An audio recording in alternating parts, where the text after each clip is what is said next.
വേടൻ എന്ന് പറയുന്ന കലാകാരനെ വിമർശിക്കാൻ അഖിൽ മാരാർ വളർന്നിട്ടില്ല. ഏത് ഉന്നത മോനായിരുന്നാലും അവൻ്റെ വേടനെ പോലുള്ള പട്ടികജാതി പട്ടികവർഗക്കാരനെ വിമർശിച്ചാൽ അവൻ്റെ നാവ് ചവിട്ടിപ്പിഴും.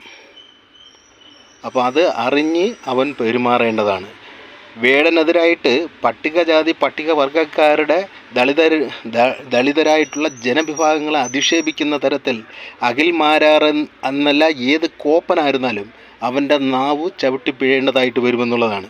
അപ്പം അനാവശ്യമായിട്ടുള്ള വിവാദങ്ങളുണ്ടാക്കി വേടൻ എന്ന് പറയുന്ന കൊച്ചു കലാകാരനെ അപമാനിച്ചുകൊണ്ട് അഖിൽ മാരാർ മുന്നോട്ട് പോകുന്നത് ഈ സാംസ്കാരിക കേരളത്തിന് അപമാനമാണ്.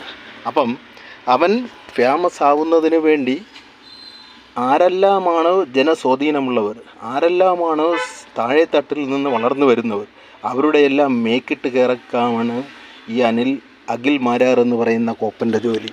അപ്പോൾ ഈ അഖിൽ മാരാർ എന്ന് പറയുന്ന കോപ്പനെ നിലയ്ക്ക് നിർത്തി സാംസ്കാരിക കേരളവും അവൻ്റെ സമുദായവും കൊണ്ടുപോകേണ്ടതാണ്. കൊണ്ടുപോകാത്ത പക്ഷം അവൻ്റെ നാവ് ചവിട്ടിക്കീറുന്ന രീതിയിലേക്ക് കേരള സമൂഹം പോകും. അത് വാക്കുകൊണ്ടും പ്രവൃത്തി കൊണ്ടും ഒറ്റക്കെട്ടായിട്ട് അത്തരത്തിലുള്ള ഹീനമായിട്ടുള്ള പ്രവൃത്തികളെ ഈ സമൂഹം ചെറുക്കുമെന്നുള്ളതാണ്. കൊച്ചു കലാകാരനായിട്ടുള്ള വേടന് നിരവധി അവാർഡുകളും നിരവധി അംഗീകാരങ്ങളും കിട്ടി. അവൻ സമൂഹത്തിൽ ഉന്നതനായി തീരുന്നത് സഹിക്കാൻ വയ്യാതെ ഉന്നത കുലജാതന്മാരായിട്ടുള്ള ചില മോന്മാർ അതിൻ്റെ പിറകേന്ന് അവനെതിരായിട്ട് ഒന്നൊന്നായിട്ട് വിമർശനമായിട്ട് മുന്നോട്ട് പോവുകയാണ്.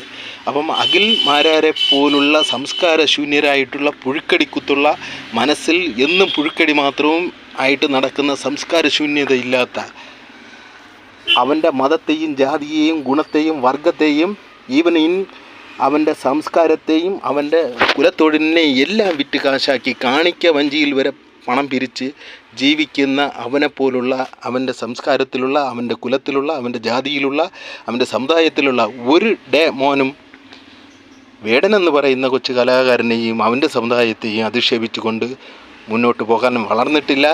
അവനെ വിമർശിക്കാനും അവൻ്റെ പാട്ടിനെ വിമർശിക്കാനും അവൻ്റെ വരികളെ വിമർശിക്കാനും അവൻ്റെ സംസ്കാരത്തെ വിമർശിക്കാനും ഇവനൊന്നും ഒരുത്തനും ആളായിട്ട് വളർന്നിട്ടില്ല എന്നുള്ളതാണ്. അവനെ ഒന്നും അതിനെ ക്ഷണിച്ചിട്ടില്ല.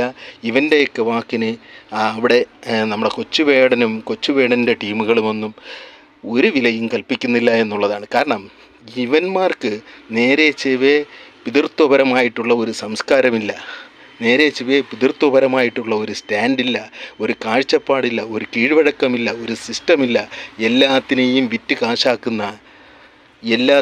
വിറ്റ് കാശാക്കുന്ന ആ ഒരു സംസ്കാരത്തിൻ്റെ അടിമകളാണവർ. മറ്റുള്ളവരെ അതുകൊണ്ട് തന്നെ